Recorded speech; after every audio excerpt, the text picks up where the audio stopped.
welcome to another episode of the Coach and Benway podcast. I am your co-host, Dr. Benway. My colleague in arms, or in lack of arms, is around the corner somewhere.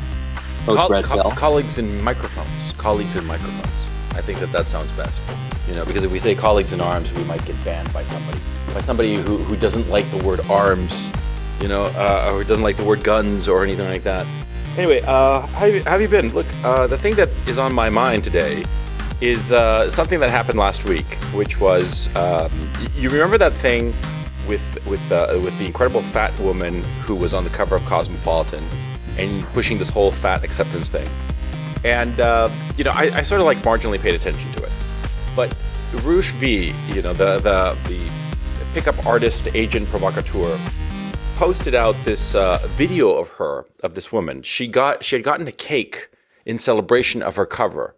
And the cake was quite naturally a picture of the cover of the magazine she was on. And she eats it. She eats the cake. And the thing is, she's like in a bikini or some kind of clothes like that. And she's enormously fat. I mean, it was almost like a parody, like some sort of special effect, because her face was so small. And actually, her face is actually quite pretty. A rather pretty face, and this enormous body. I mean, it was like a walrus. It was like the body of a sea lion or a walrus or something like that. It was like smooth and jiggly, and the layers of fat on it. And I thought to myself, how is it that we are celebrating this? How is it that we have decayed to this point where we're celebrating these fat people? I saw this photograph, a fairly horrifying photograph. Hold on to your sombrero. It's a healthy heart, which looked as you would expect, like a red fist. And then there was the heart of somebody who was overweight, and this person who was overweight, their heart was covered in this like yellowish white goo that's called visceral fat. I mean, when somebody gets that fat, even their heart muscle starts to gain fat in a way that's unnatural. And yet this is what's considered natural now. And I thought it was like a metaphor or something, or metonym or something for an allegory for our society, our entire culture. We're like incredibly fat, and we eat like pigs, and we pretend to be happy because this woman in the video was, seemingly very happy, ecstatic almost, as she ate her cake and jiggled like a walrus. But fundamentally, we're incredibly unhappy. We're incredibly unhappy because nobody who's that fat is happy. Anybody who's that fat is probably eating out of misery.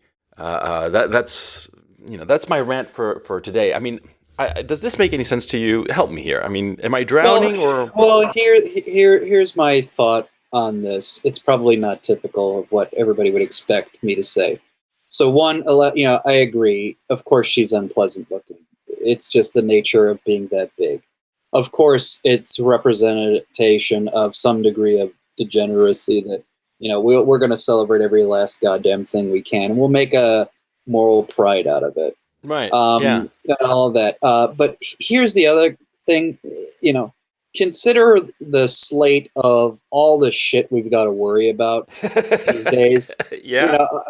A porker who's going to die of her own activities is the lowest, a very low priority for me to get all wrapped around the ankle. Because I think to myself, okay, clearly this is a magazine article that's intended to get the reaction that we're giving it. And I think to myself, is this a good use of our time to talk about her? Are we being distracted from being on the right ball? I mean, yes, of course you could say this is symbolically representative of a lot bigger things. Of course, a walrus being representative of something big is not lost on my mind. But I also look at it this way.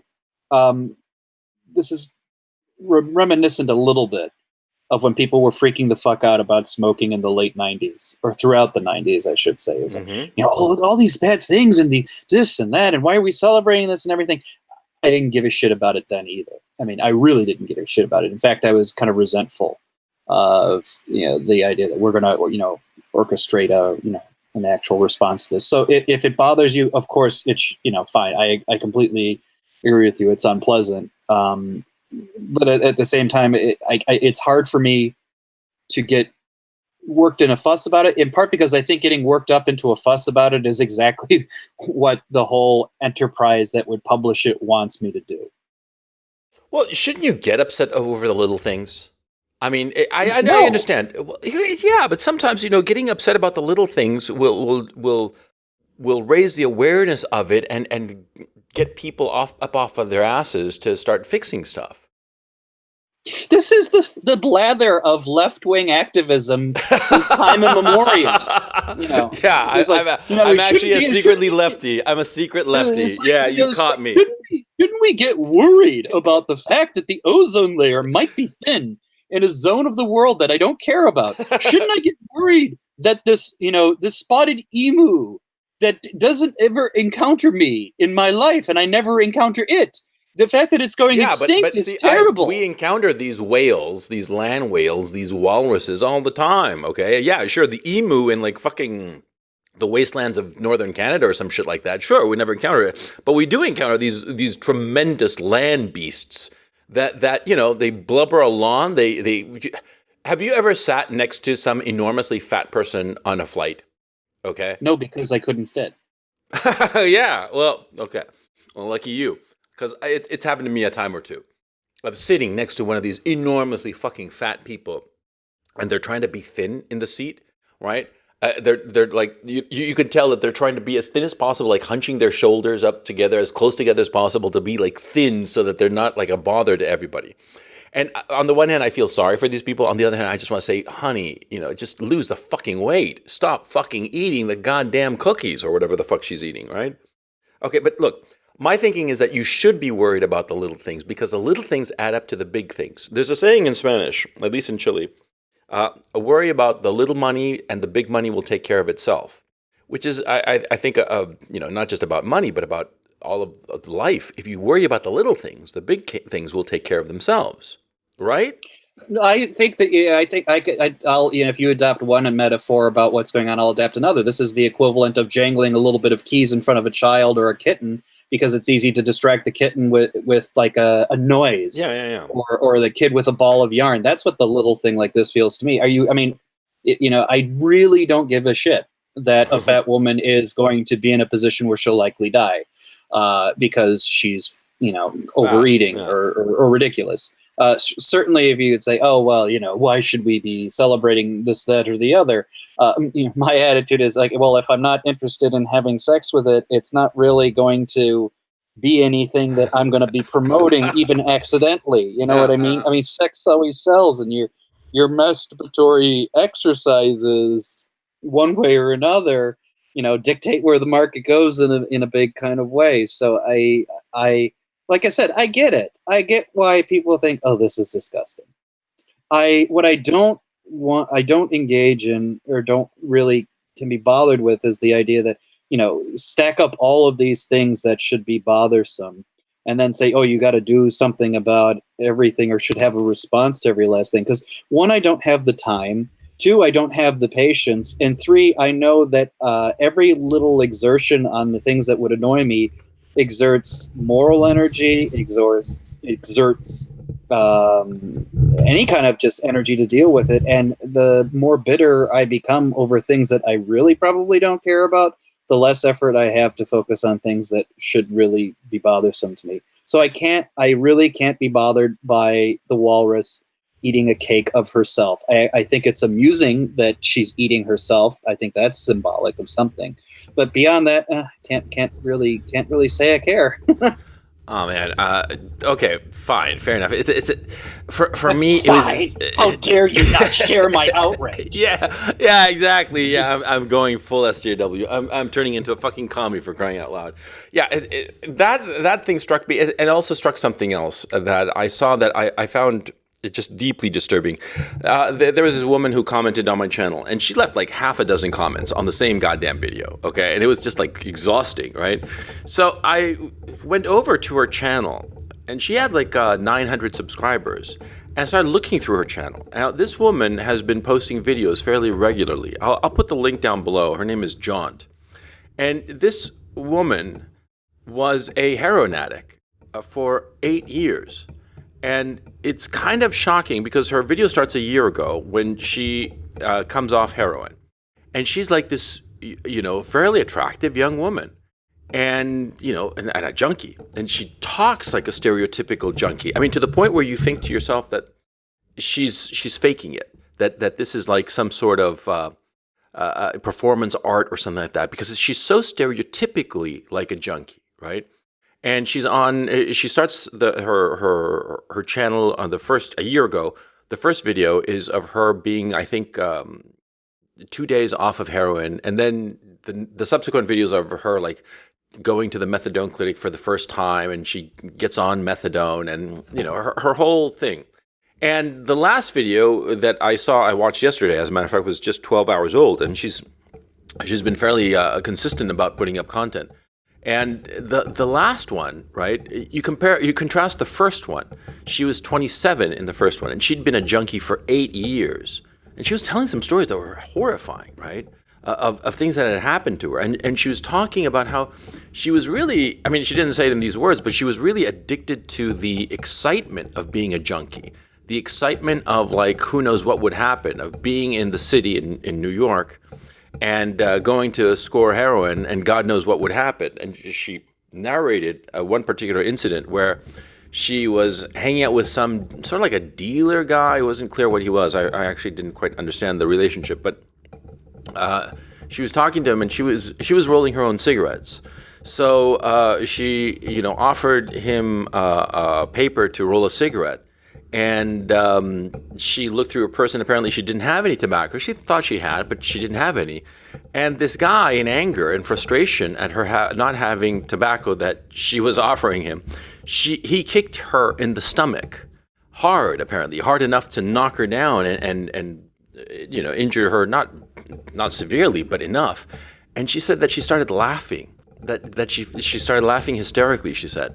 And I thought to myself, this poor woman, this poor broken young woman. Anyway, the final video, the last one, I mean, not the final one, it's still ongoing, but the last one I saw was a year after the start of this journey.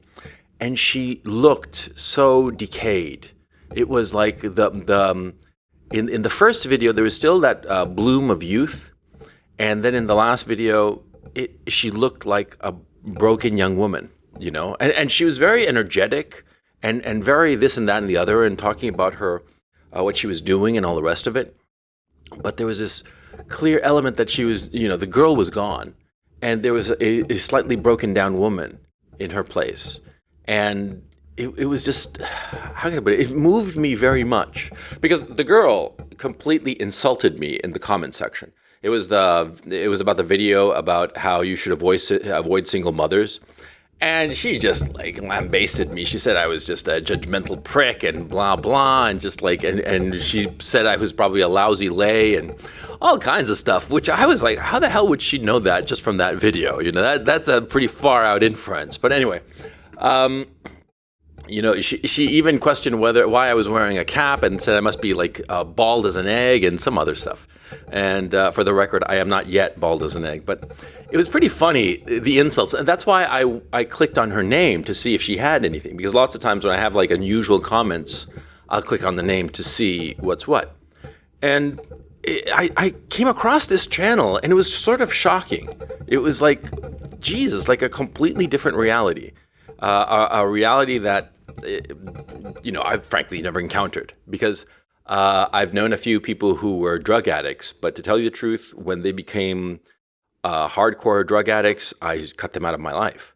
And so I've not had that experience, because I realized that nothing good can come of such a relationship. A relationship with a drug a user, a heavy drug user, an addict. It becomes just misery, and I want nothing to do with such a relationship. But so seeing these videos was just eye-opening, and I don't have a point to the story. It's just something that struck me. I was going to say, so there's a few responses. One, I haven't seen any of these videos, so all I can tell you is just the objective observer who has no investment in it. The arc of your story sounded like an MFA class output.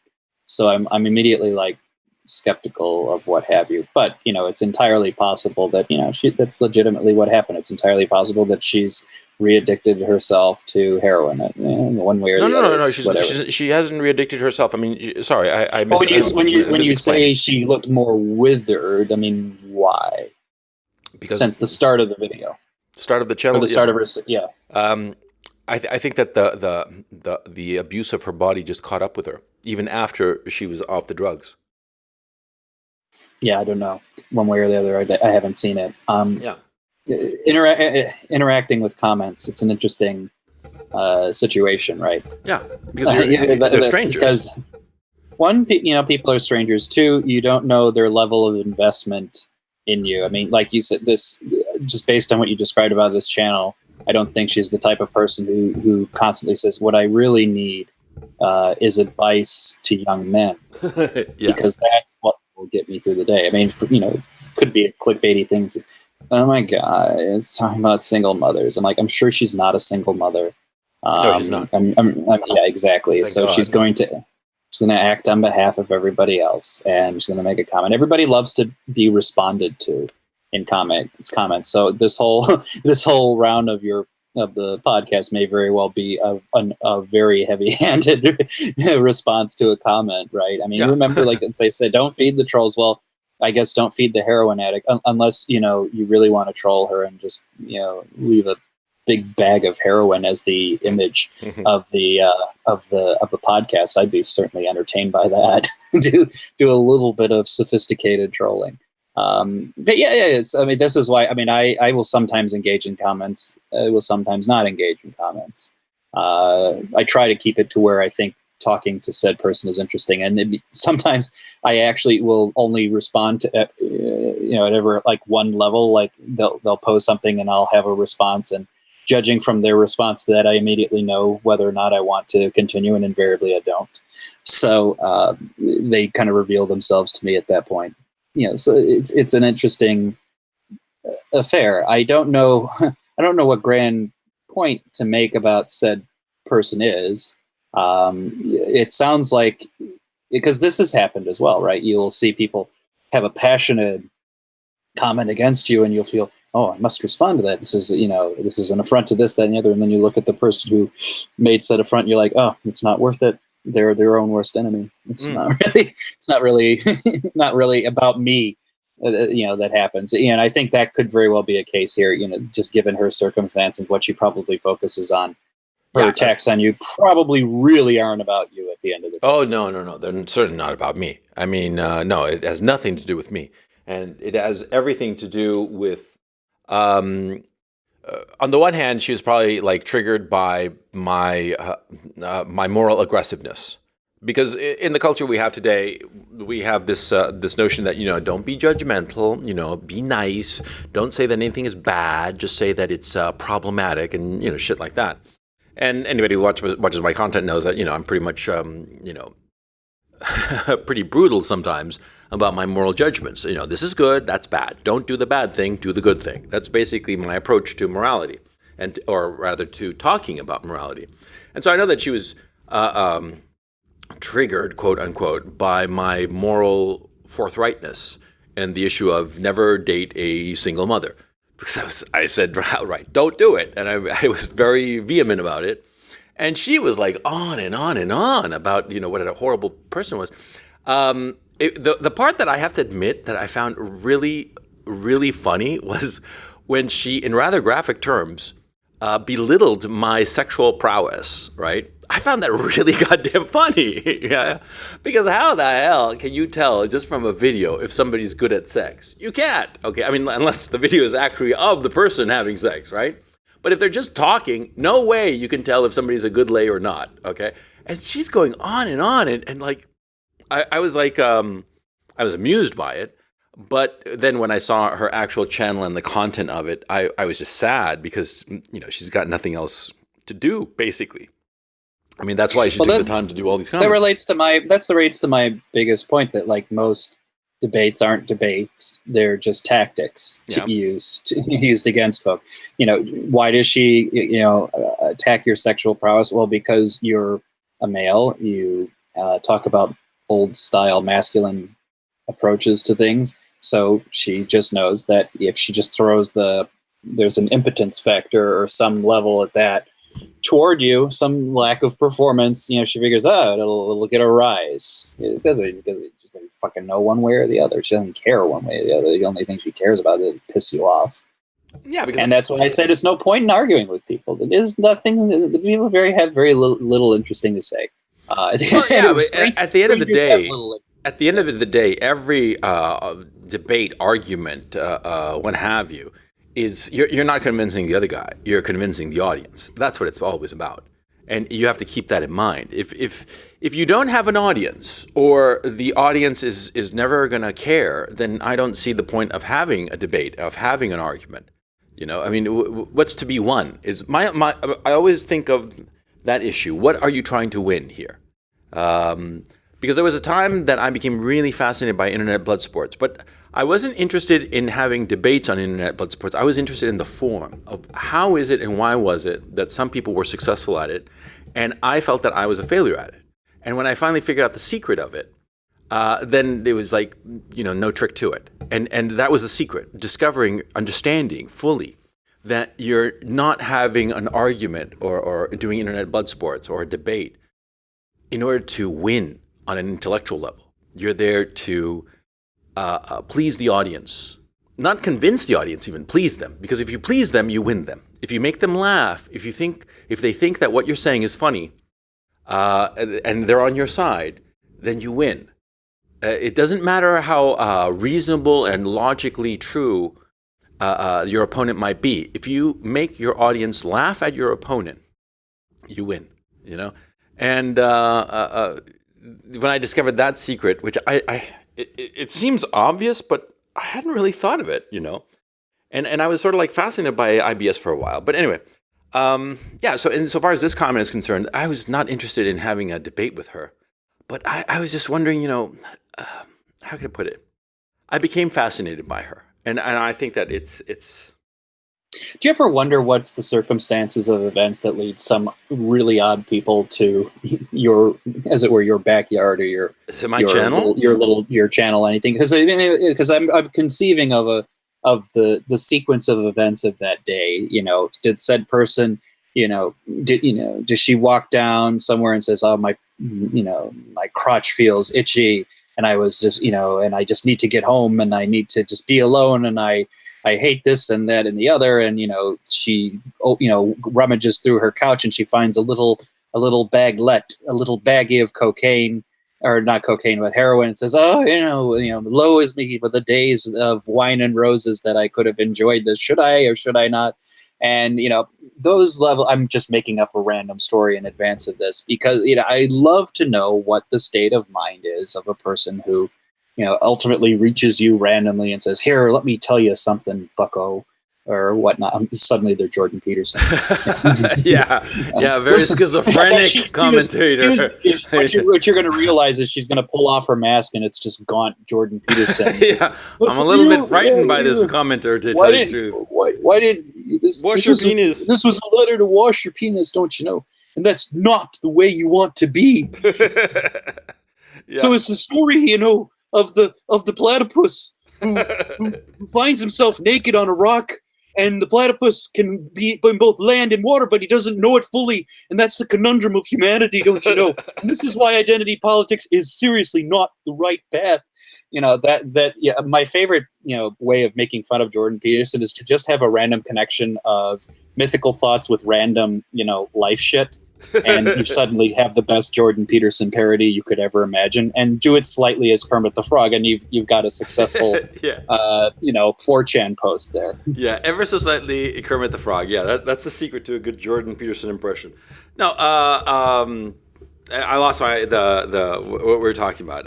How did somebody come about doing some random comment like this? Yeah, how did somebody come? How does somebody come? Tell us. Think about it. Think about it. Somebody must be so frustrated with their lives, so just pissed off with circumstances or whatever, and they need to let off steam. Okay, they need to shit on somebody. Okay, and they find some post that they don't like. I mean, sometimes they don't even watch the video. Like lots of times, people don't even watch the video and comment and throw shit at me. They just look at the thumbnail, at the title of the piece, and they're like, okay, it must mean this, and I'm going to shit all over this son of a bitch because he's a fascist, misogynist, poopy head, whatever the hell, right? And they throw shit my way, and I don't take it personal, because lots of times when they do it that way, the content of their comment is so obviously wrong about what I was talking about. Like, for instance, I did a video post called "Women Are Like Dogs," right? And of course, it was clickbaity as hell, and you see that title, and you're like, "Holy shit, he's calling all women bitches," And of course, it wasn't that at all. It was a much more, I thought, fairly clever little comparison between how to treat women and how to treat dogs. That is, you have to treat them firmly and with self-confidence. And if you treat them confidently, they're going to be your friends. And if you treat them, insecurely and tentatively, they're going to snarl at you and potentially bite you in a not good way, insofar as women are concerned, right? And so it was a clickbaity title, but I got lots of comments on people just like shitting all over me, the first time I talked to Sargon of Akkad, when I met him in person, he was pissed at me. He was like, "Oh yeah, you're the guy who did that video, Women Are Like Dogs." And he said it like judgmentally. He obviously hadn't watched the goddamn video, He was just going by the title of it, and it's just so goddamn funny, right? Yeah, I think that it's when they shit on you, they are dealing with shit in their own lives. They are trying to get negativity, anger, call it what you will. They're trying to get it out of their lives. They're trying to drain out their hatred and anger. That's why, I tend to not mind people, performers who are hate watched, because there are such performers who are hate watched, that people just watch them just to hate on them. And I think that's actually a beneficial thing. To hate watch somebody, it drains them of that negative emotion, of that anger and resentment and unhappiness that they have in their lives. It has a focus which is some random performer, and they hate on that performer, which is better than them, hating on, say, their spouse or their children or their parents. Or themselves, right? Well, in themselves, maybe that would be a good thing. I don't know. But you see my point. Yeah, I don't take it seriously. I don't take it personally. Certainly, I'd be a fool to. I mean, if I took personally all the negative things that people say about me on my own channel in the comment section, I'd be suicidal. I'd be like, thinking to myself, man, I am a bald, ugly, bug-eyed, impotent, short, even though I'm not short, fat, stupid, lazy, blah, blah, blah. I mean, the negative adjectives would go on for hours, right? It's pretty goddamn funny. I sometimes like the consistent hate watchers because I know we're giving them entertainment. I know they keep coming back for more. And, I like to say we give them a little bit of meaning in their lives. Yeah. It's like, you fuckers, unsubscribe. It's like, well, you can only say unsubscribe like once before that wad is blown. Yeah, exactly. I've caught people saying it multiple times. Oh, yeah? You have? Oh, yeah, that's funny. It is very funny. No, unsubscribe. First off, is like no subscribe, unsubscribe. Double unsubscribe. It's like Dean Wormer in Animal House. A double secret probation kind of thing. It's like the double secret unsubscribe kind of situation. Oh, it's just absurd. I don't take any of that shit seriously. I mean, I'd be a fool to take it seriously. The unsubscribe. What troubles me, though, is when I've had a fan who turns on me for some reason. I've had that happen a couple of times. There was a guy called Eric Lee when I was like a baby channel, when I had just a couple of hundred subs. And he would comment on every one of my posts, right? And then I did some post, on Trump. And he was very adamant. He was like, "I never want to watch your content ever again. I think that you're full of shit and you should die." And I was like, damn, man. And never heard from him again. Maybe he died. Maybe you're the cause of it. Well, I hope not. You should apologize. I mean, I love putting in these odd, the worm tongue. It's like, oh, you killed a man. I don't mean to really harm you in any way. But yeah, I mean, the guy's probably fine. Oh, yeah, he's fine. I'm sure. I'm sure of it. I have no doubt about that at all. But what that troubled me, to tell you the truth. Like somebody who was like a fan who like just, you know, just split on me. That really did bother me. And it's happened a couple of other times too, where somebody is like a big fan and they're like, you know, they turn on me and they turn on me on a dime. Okay. And I find that disheartening. But then again, I realize if they're turning on me on a dime, on just on the strength of a single post, it's probably because they have issues in their own lives. I mean, they have issues of stability and what have you. God knows what kind of problems, and they just expressed it in my own channel. You know, they sort of like picked me up and were like really liking my stuff, and then just dropped me because probably I suspect a lot of them want to drop something in their lives that's pretty big, but they can't for some whatever reason. Either they think they cannot or they really cannot because who knows, their livelihood depends on it or something, or it's somebody that they can't break away from. And so maybe they sort of like latch on to somebody, build them up, and then toss them so that they can feel that sense of just, you know, of having thrown them out of their lives. Do you see what I'm saying? Like a proxy. I mean, throwing out a random YouTuber out of their lives as a proxy for wanting to throw somebody important out of their lives, which they cannot for whatever reason.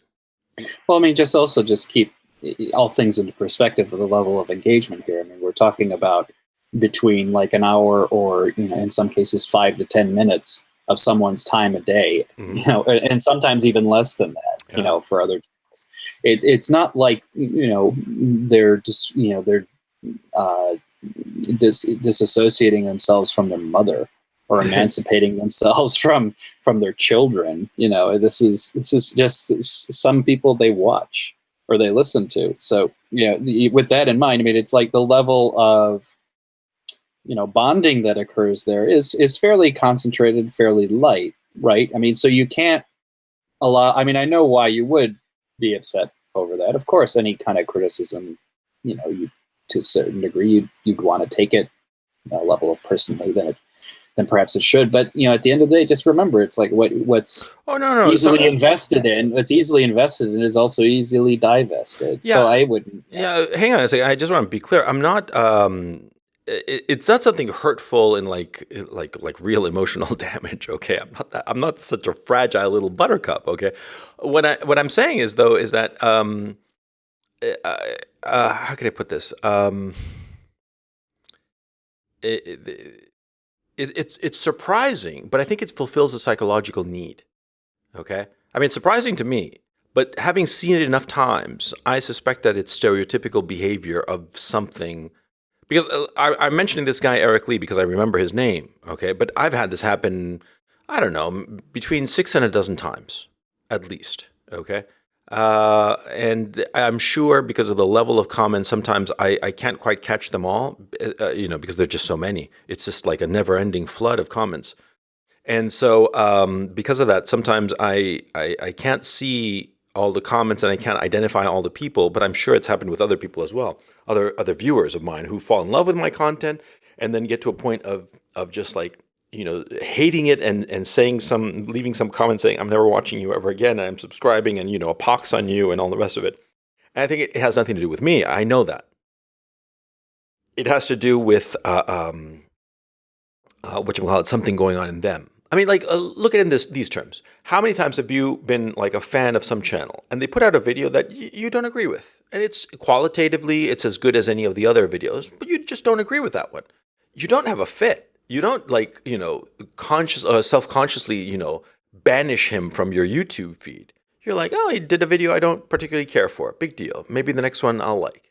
You know, if it's 5, 6, 7 in a row, then you fuck it. I don't like this guy and you unsubscribe, right? But if it's one random one, you know, it's not like that big of a deal. And so I think that what it is that something going on in the lives of these people, you know, and I'm curious to know what that is. Well, yeah, it's all about what is the appropriate level of response to any given situation, right?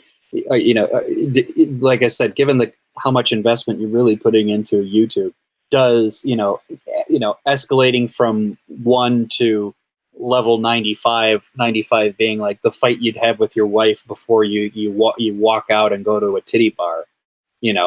Does that seem like the appropriate level of response? No, it's not. And you're investing way too much than it should be. There's a certain degree of efficient modulation involved, and that's appropriate for the level of quote unquote affront at hand. This ties back to my initial response to fatty eating a cake of fatty.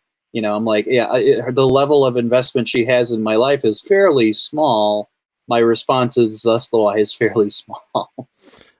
Well, okay, then something I'm going to put this in the side chat here, and for our dear viewers, I'm going to put it in the description so that you guys can see it. It's a Twitter link to Rush V's post and the video of the fatty. Look at her. Look at her.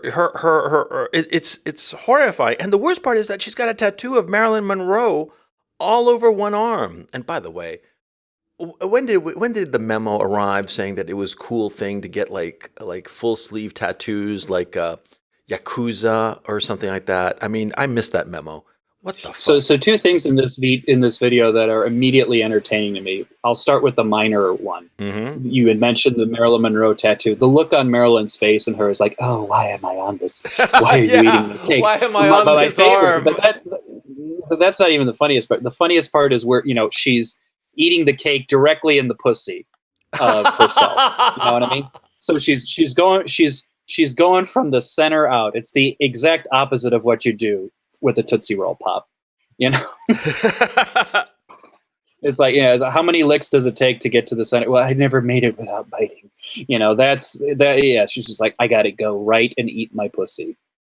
Anyway, I thought that was amusing, but like I said, it's the responses are entertaining to me. I have to keep it. I keep things, like I said, if you really allow yourself to get upset by everything that could get you upset, you'd go mad or insane. The line, it's not exactly about hatred, but there's a good stand-up line I love from Lewis Black.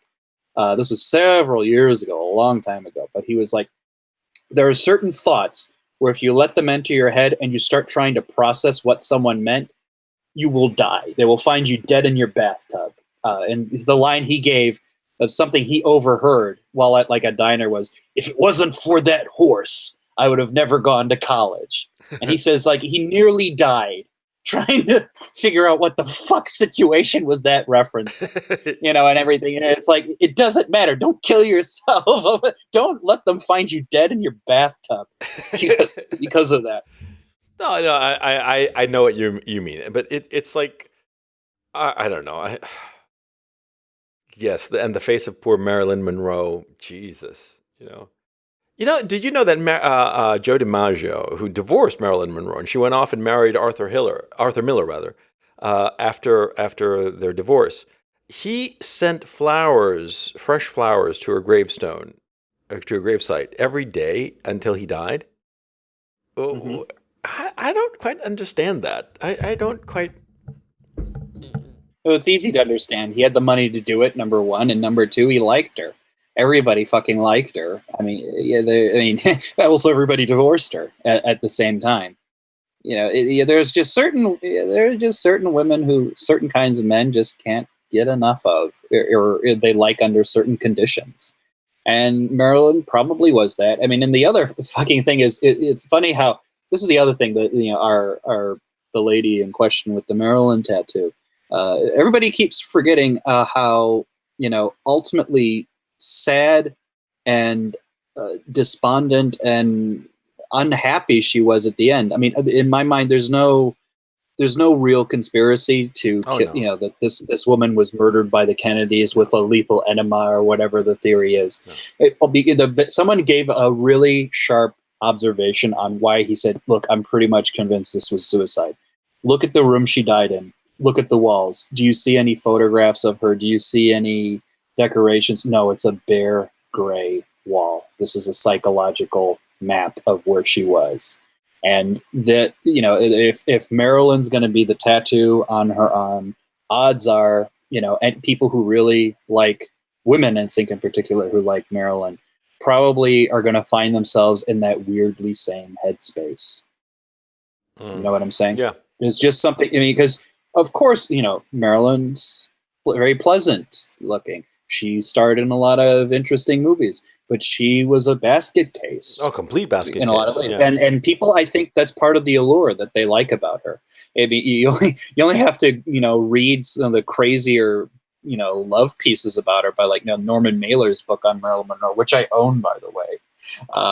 It's not just a fluff piece, but people have forced upon this woman all sorts of personal issues that they need to deal with, and put it on like this either this perfect being or some sort of craziness being. And she just was she was a woman who had a lot of demons. She was a woman who was very hard to work with. She was a woman who could barely understand her own fucking lines. There's a lot of trouble there. Yeah. And, it's also, I think that there's a problem of that. Number one, she was very beautiful. Number two, she was fairly smart. She was she was no dummy. She was portrayed as the epitome of the dumb blonde, but she wasn't. And number three, she had a lot of personal demons, and so that brings out the father protector vibe in a lot of guys and a lot of men, that they want to protect her and save her. The White Knight. The White Knight comes out in spades around Marilyn or somebody like Marilyn. And so, yeah, great beauty, brains, and extreme vulnerability. And sometimes that vulnerability brought about by our own self-destructive impulses. And so, yeah, you had all kinds of interesting people. It's sort of like, to tell you the truth, I think of when I think of Marilyn Monroe, I think of Diane Keaton. Because both of those women managed to span a bridge of men that is kind of remarkable. Because she went from Joe DiMaggio to Arthur Miller. No way Arthur Miller married her if he thought she was boring, okay?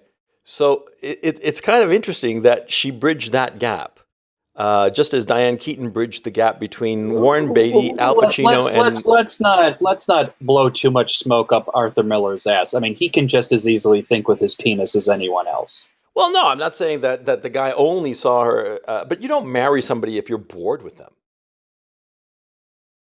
Well, I mean, of course, she doesn't have to be bright and the perfect human being to fight off the boredom. I mean, he could just fuck her until the sun goes down and the sun comes back up. No, you get bored of fucking somebody after a while. After a long. You're talking about Arthur Miller, Arthur fucking Miller. You're not talking about Ernest Hemingway, who's going to climb Mount Kilimanjaro. You're talking about a little Jewish guy who's going to write about, I used to be a salesman here and it's not as good no more. And, that's my summary of Death of a Salesman. I used to be a salesman and it's not so good no more. Yeah, that's actually a very, very on point summary. That could have been like the book report for the thing, and you would have gotten an A. That's the blurb on the next edition of Arthur Miller's plays. I used to be a salesman. It's not so good no more. Yeah, Dr. Benway. I mean, maybe you say, what the hell? This is the random night of connect the dots in ways that you'd have never expected. Arthur Miller, to me, was just a playwright I never could enjoy. Not really. Bits and pieces of stuff he wrote here or there could be entertaining, but compared to even his other peers, who I still don't think are the greatest playwrights who've ever lived by a long shot, but slightly older Eugene O'Neill, probably the same age, if not a little bit younger, Tennessee Williams, both more entertaining guys than Arthur Miller. Yeah, I mean, I remember Death of the Salesman. I remember reading it, and I think we might have done like a bits, like a scene or two of the thing in high school English class. But he wasn't memorable to me, and like, for instance, like The Crucible, for instance, it seemed too on the nose. As a metaphor, it was just too on the nose. I mean, that whenever I hear that expression "on the nose," that it's a little bit too blatantly obvious, I think of The Crucible, because that was just the Salem witch hunts and the McCarthyism. It's just like, oh God, okay. It was more on the nose than if it had been a straight up a biopic of the McCarthy period, So anyway, Yeah. I just there was something about him that I just couldn't get behind. Okay, of the playwrights of the 20th century playwrights, the guy that I always liked, the guy that I really found fascinating. I haven't read him in years, decades actually, was Eugene Ionescu. I thought he was so cool. I thought he was just really cool. I thought that I even forgot the names of his plays. Man, I got to get back into him because I remember enjoying his plays so much when I was a boy. I'm talking like between 19 and 23, when I read a lot. I mean, I read like there was no tomorrow. There was a period of my youth between the ages of about 15 and 23 that I read so much. No, actually earlier. It was like 13 and 23 that I read such an extraordinary amount of books. I mean, like by the bushel, and it was like a book would fall into my hands and I would just slurp it up. Also, do keep in mind at that time, there wasn't internet, okay? And TV, at least in Chile, was lousy as hell. So there was no good TV and no other distraction. And so I just read. I just read like, I remember like around 15, 16, I just read everything that my parents owned, every book that my parents owned. I just went right down and just ate them all up, even like hardcore core books on finance and economics that my old man had, just lapped them up. It was just one of those things. I don't quite understand. I mean, retrospectively, I think it was that I was like, my mind needed to be stimulated and entertained, and there was no other stimuli except books, except the self-generated stimuli that books entail, because you have to imagine the words and you have to do the effort of reading. And I think that was one of the best educations I could have possibly gotten. I think it trained my mind, my brain. It exercised my brain in a way that nothing else could have. And I think to myself, if I'd grown up today with all the video games and internet and trivial entertainments, I would not have been as educated as I am now. You see what I'm saying? Quite possibly. I mean, yeah, it's interesting. I have a different attitude now. I feel like it was my interest in the old literature and lapping it up that actually makes me more appreciative of the quote unquote trivial entertainments like be they video games, television shows, or comics, because I know when someone's actually using the techniques that that literature has spent centuries fine tuning, whatnot. So it's funny enough. I actually think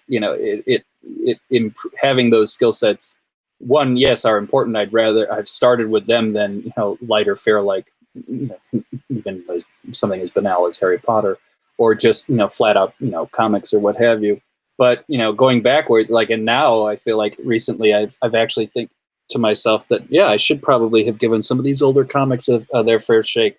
Not all of them, but some of them, and some of them actually are as strong as they've tried to profess themselves are. But I know that because of all of the literary experience I have. I know when someone is using the various techniques that, let's say, a James Joyce would use or an Ernest Hemingway would use. And know how to use, for example, narration, and when to trust the narrator and when not to. Some guys in these trivial arts have managed to pull it off, and I'm actually more appreciative as a result of my reading habits. Funny enough, it's the same reading habits that makes me realize that Arthur Miller was a lot less than he was cracked up to be. So yes, I am in that position where I could say, yes, Arthur Miller is a kind of a dull writer, and I'll pick a guy at random, Alan Moore, Frank Miller. Alan Moore's Swamp Thing runner, Frank Miller's take on Batman is infinitely more literary and understanding of the human condition than Arthur Miller was. Yeah, I'll go so far as to say that. So why do you think that Arthur Miller got all the kudos and all the... I'll tell you why, because the American theater is so lacking in great practitioners, especially at that time, that any guy who had even any modicum of talent was going to be hailed as something extraordinary.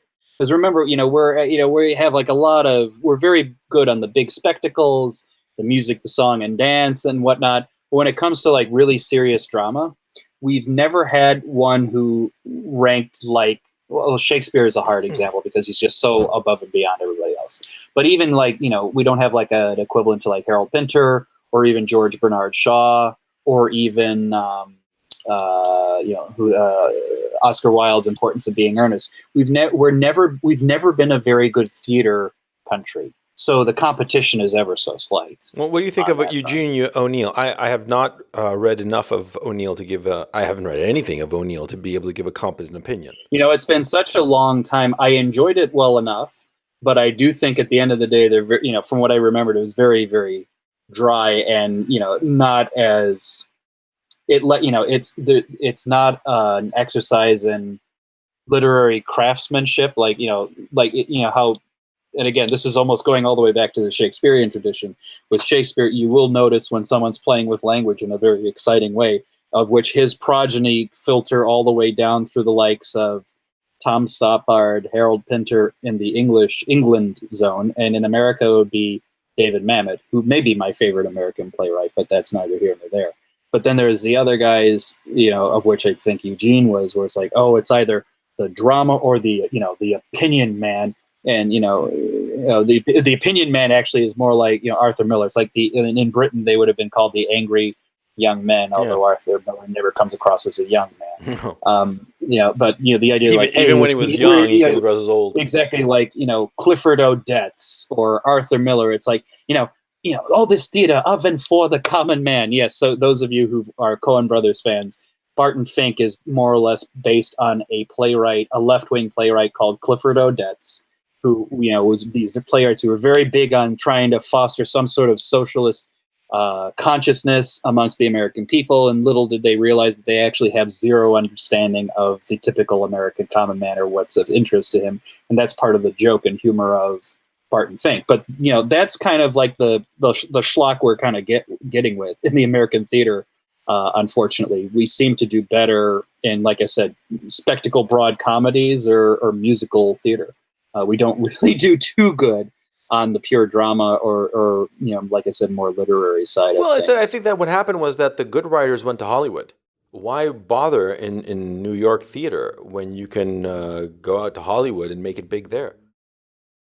True, or you went into under a certain generation, you went into television. I would say, theater. The current generation sure goes into TV. The best. Well, I mean, even the older generation. I'm thinking the guys like Paddy Chayefsky, who I actually think does.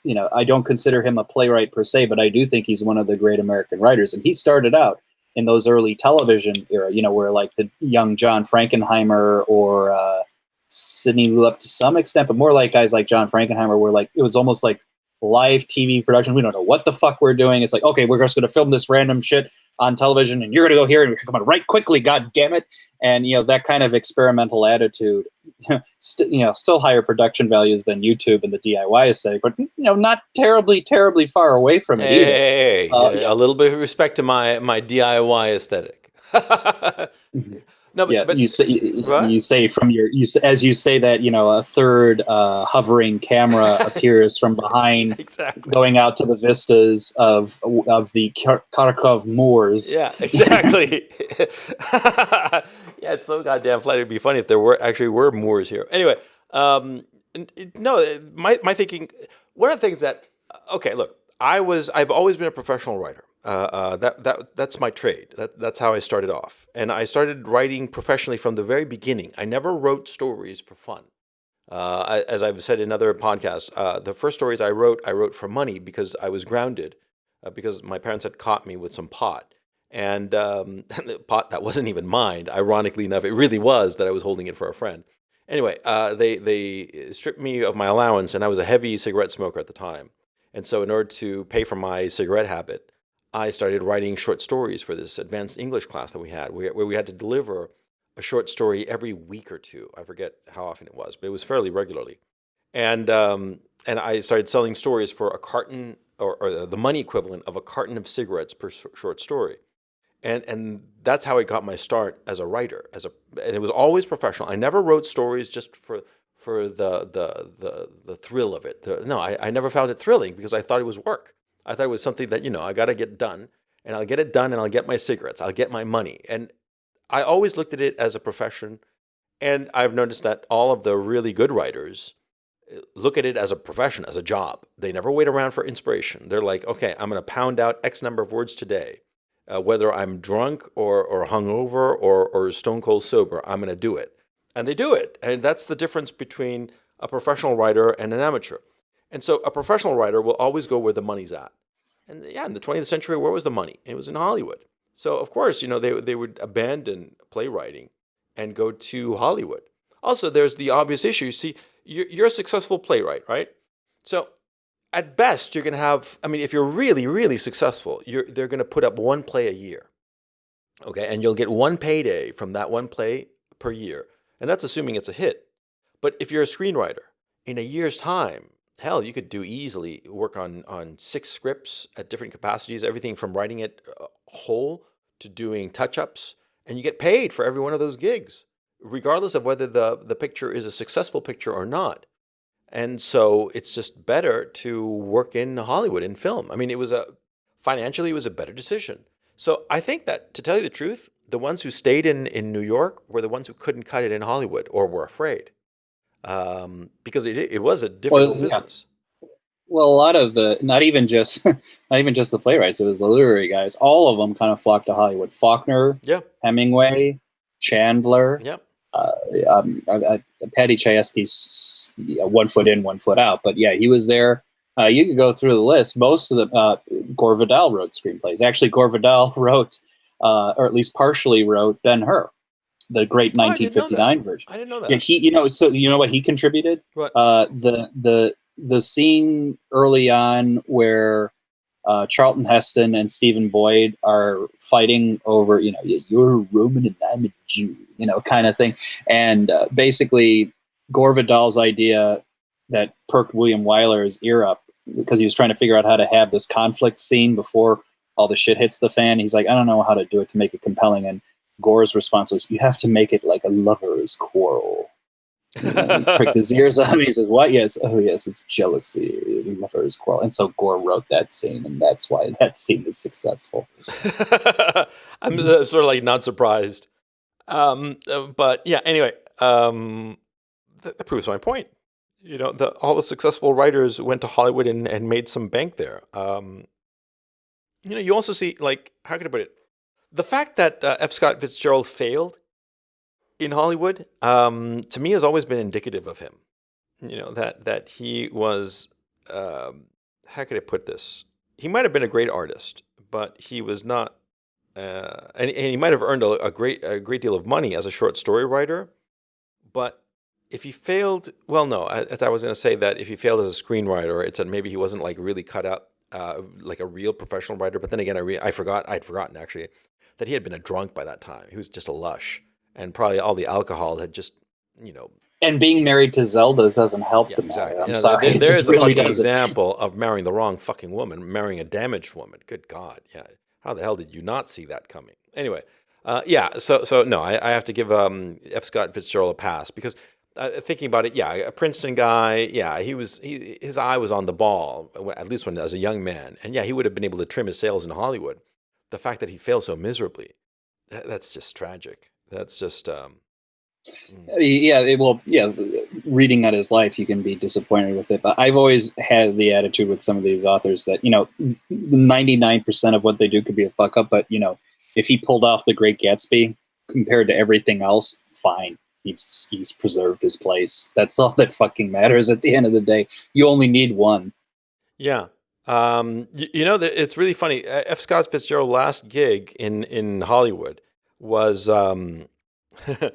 was writing a film called Winter Carnival, and he wrote that picture with Bud Schulberg, a very young Bud Schulberg.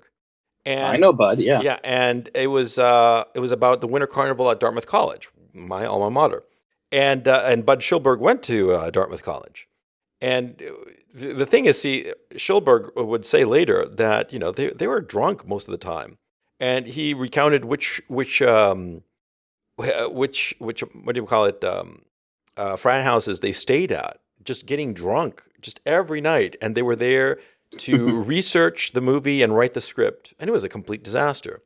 And yeah, for a young kid, I'm looking at Schulberg. He was born in 1914, So, and this movie came out in 1939. So at the time that he wrote this picture, that he was working with F. Scott Fitzgerald, he was a kid of 24. He was a child. He wouldn't have known fucking, anything. And it's goddamn funny.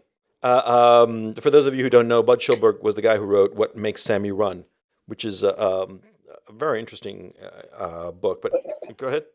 But that's not even what you're going to remember him for if you remember anything. He wrote On the Waterfront, so that I could have had class. I could have been a contender instead of a bum, which is what I am. Let's face it. I know the lines very clearly. Facing the Crowd is another good film, but unfortunately not as popular as On the Waterfront. I haven't well-known guy. I haven't seen A Face in the Crowd. I'm looking at it now, as a matter of fact. I'm thinking that I should watch it. Because there are so many pictures that you know that you should watch them, and you know that they're good, but you just never get around to it. And what you call it, A Face in the Crowd, it's Elia Kazan directed and produced it off a Bud Schulberg screenplay, which is the same team that did On the Waterfront. It's with Andy Griffith. And it's kind of interesting to think of Andy Griffith doing a serious performance, because you always think of him as the policeman with Ron Howard. What was the name of the Andy Griffith show? Andy Griffith Show. Yeah. Unsurprisingly, named after himself. No, I was like trying to think, what was the name of that show? Oh yeah, the Andy Griffith Show. Yeah. What was the name of the movie with the stagecoach? Stagecoach. No, the one with the stagecoach. Yeah, it's Stagecoach. Yeah, exactly. No, I was thinking they have like Happy Days or something like that. I mean, like you know what I'm saying. But anyway. The point is, I really want to see this picture because I'm looking at the Wikipedia now. It's got great actors. Lee Remick, God, she was gorgeous. I thought that Lee Remick was just the prettiest thing ever. Patricia Neal, Walter Matthau. It was just it was a big picture. It was a serious picture. I mean, it was a grown-up's picture. I'm going to watch this thing, and I'm looking at the poster. It says "Power!" ! He loved it! He took it raw in big gulpfuls. Ellipsis points. He liked the taste, the way it mixed with the bourbon and the gin in his blood. That sounds like sin in his blood. The sin. In his blood. Oh, yeah, the bourbon and the sin in his blood. Yeah, that makes more sense. Yeah.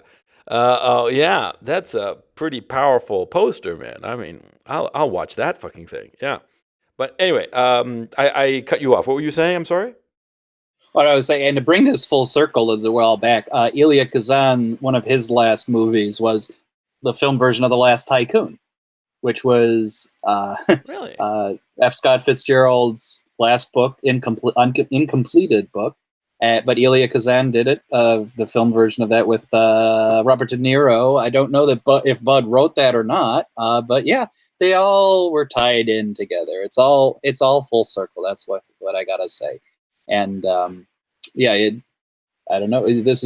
You know what? Like you said, there are all those things you wish you'd pay attention to, but you didn't, or you don't have you don't make the time or what have you. That's what Turner Classic Movies is for. Having it just on, that you can just encounter it by happenstance is what really matters. Yeah, because a lot of these movies you have to go on and look for them. Like, for instance, like I think of the movie Playtime. You ever seen that picture? I own it. Oh, okay. So do I, as a matter of fact. And I'd heard so much about it, and watching it's I find it queerly disturbing.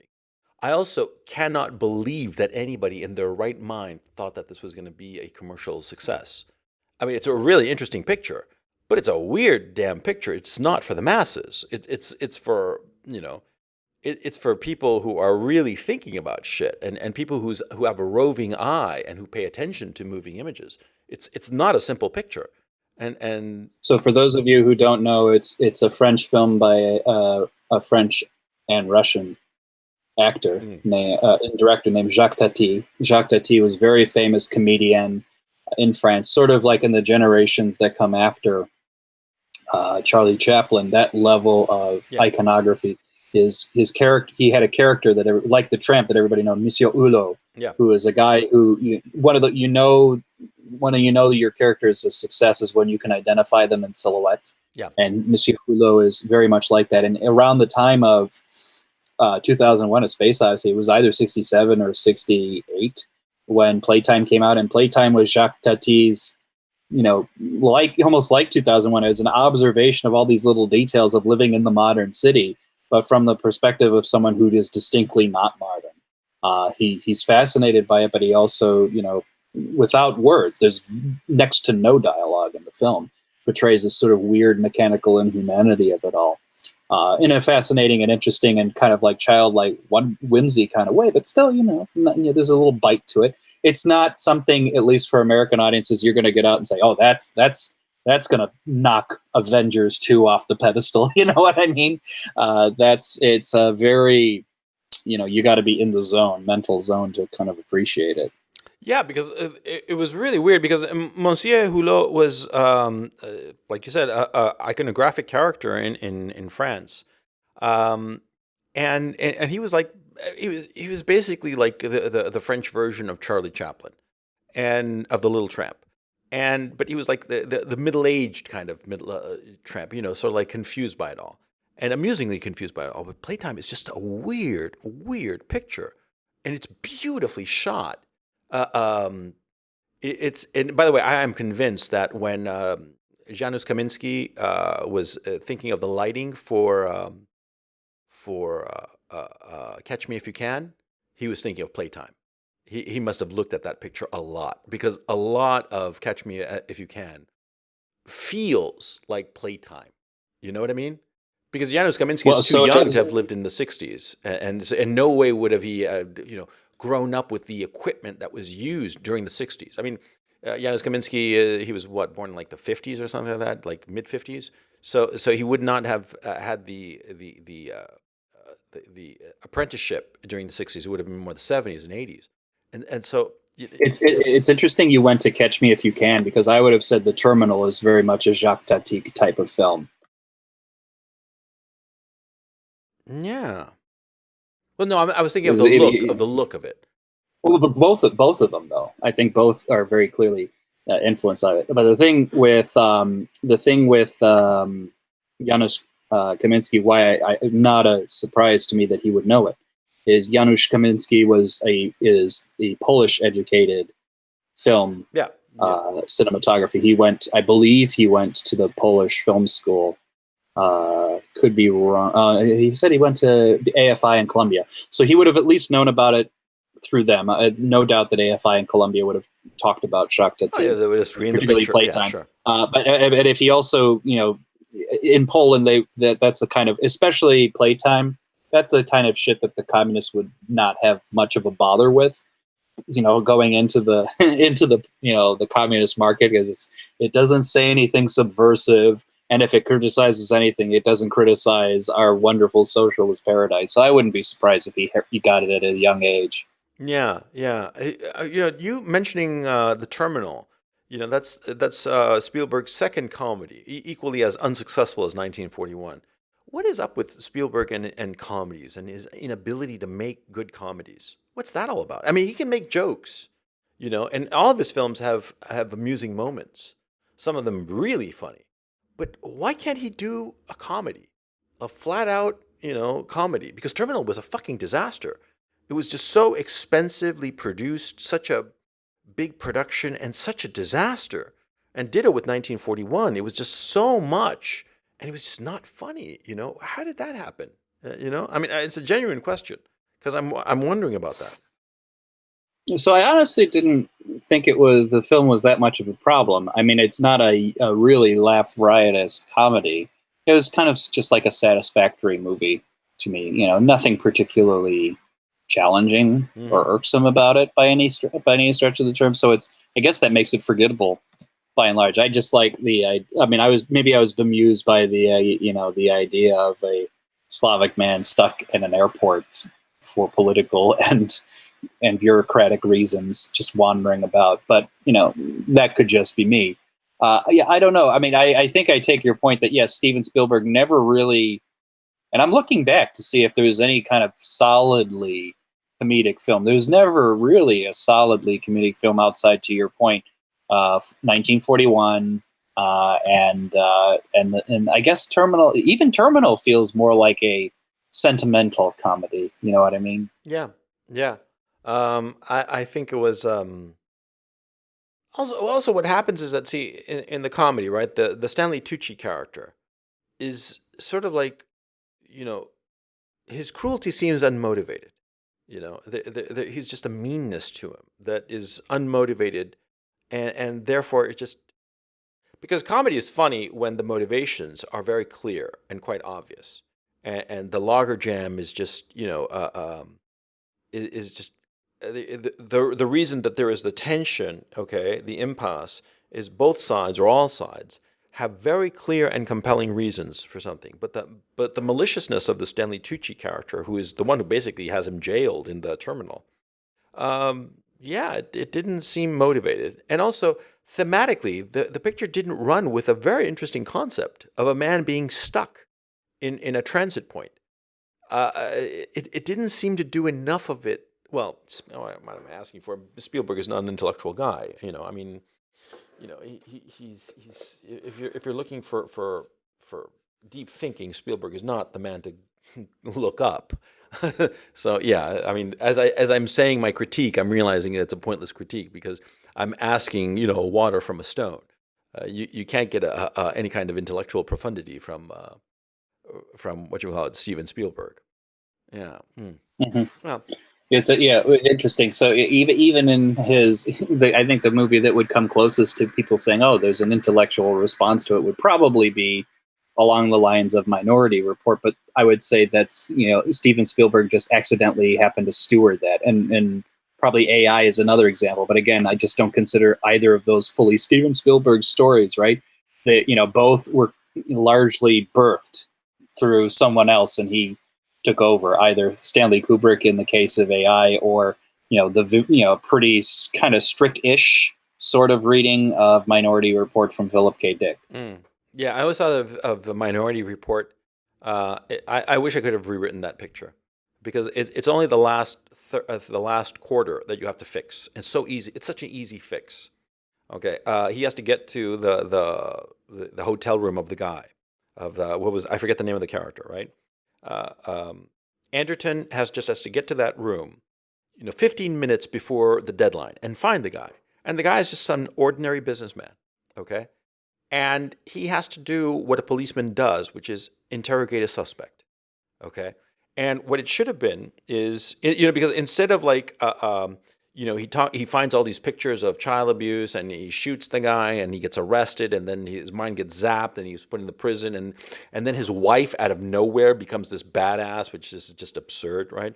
Instead of all that crap, just cut out all of that, just throw it away, and just have the last 15 minutes happen in real time, have it be a police interrogation of the suspect. Anderton, interrogating the guy in the hotel room, while the what was the name of the psychic, whatever her name was, Agatha, have her sitting there in the corner, muttering to herself, horrified because she knows what's going to happen, and he interrogates the guy, and it would be a straight up interrogation, and like a good policeman, he'd start catching the guy in contradictions and lies and pulling at those threads until he finally realizes this is the guy who kidnapped and raped and murdered my son. And then he shoots him. And then he gets arrested, and then he gets locked up, and that's the end of the movie. That would have been a fucking awesome picture. That would have been up there with Seven. That would have been a masterpiece, okay? It's so frustrating because so much of Minority Report is incredible. I mean, the action sequences are extraordinary, when he's climbing the building and the guys in the flying suits are trying to catch him, right? When he literally has a car built around him. I mean, all of Minority Report is an exceptional picture. I mean, it's almost supernaturally good, except at that end. At that end, everything built up was destroyed. Well, the thing is, I much prefer the original story's ending, but it's perhaps too intellectual for Steven Spielberg to grok. And the idea is, because it's a little bit more political as well, Anderton gets to the person that he's said to kill, and what's interesting about it is that his decision to kill him or not is predicated on other reports about what said target is going to do. One report tells him that because I think the target might be a general or some sort of military or political leader one says he's going to do X, Y, or Z if you keep him alive, and that X, Y, or Z tends to be like installing, he plans a military coup and instills martial law, what have you. And he comes to the conclusion, reading all of these other precognitive reports, that actually it is the lesser evil for me to actually kill this guy. There's much less risk. So he does decide to actually kill the target and fulfill his report ultimately. Yeah. So in other words, it's used. It really is a typical Philip K. Dick mindfuck situation on that, but it's in some regards out of line with what Steven Spielberg can grok. Yeah. In a very clear kind of way. Yeah. Because I think that would have been magical. The ending of the picture is Anderton kills the man who, took his son away and kills him. And when the policemen come with the halo, he's just relieved. He's just, please put it on me because I don't want to remember anymore. That would have been an ending, I mean, imagine that ending. The Tom Cruise character, all heroic and stuff. He cold-bloodedly executes a man, the man who raped and murdered his child. And when they come to arrest him after the crime has been committed, he pleads with them to put the halo on, And it would have been great if he'd been like, while he's getting his rights read to him, he's like screaming, "Put it on me! Put it on me! Put the halo on me!" And they're like, just all freaked out because it's breaking their routine, okay?